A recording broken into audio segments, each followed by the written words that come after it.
Noni. நோனின்னா வந்து இது ஒரு வகையான ஜூஸ். வெள்ளை நுணாவையை தான் வந்து நோனி என்று சொல்கிறார். நோனினா வந்து நோ இன் உள்ள போச்சுன்னா அது ஆன் ஆயிடும். இன் ஆன் அப்படிதான் வச்சுக்கணும். அவ்வளோ சக்திகள் இருக்கிறது. செல்கள் தெரபி, ரெண்டாவது கேன்சரே வந்து அழிக்கக்கூடிய சக்தி சித்தர்களே சொல்லியிருக்காங்க. அப்படியாப்பட்ட சக்திகள் இருக்கிறது. அதனால தான் வந்து பாதத்தில் வந்து செருப்பே போட்டிருந்தாங்க நுணாவில். அவ்வளோ சக்திகள் இருக்கிறது.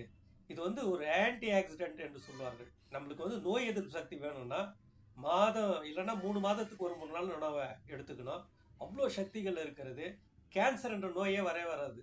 உள்ள வயிறு புண்ணு, உபாதைகள், லெட்ரின் ப்ராப்ளம், எந்த ப்ராப்ளமே வராது. அவ்வளோ சக்திகள் வாய்ந்தது. உள்ள இருக்கிற கெட்ட கொழுப்புகள்லாம் கூட கரைக்கும். அப்படியாப்பட்ட சக்தி. நான் வந்து 15 வருஷமா சாப்பிட்டுட்டு தான் இருந்தேன். நல்லபடியா இருப்பேன். ஆரோக்கியமா இருக்கிறேன், சந்தோஷமா இருக்கேன். நீங்களும் வாங்கி சாப்பிட்டு ஆரோக்கியமாக மாறுங்கள்.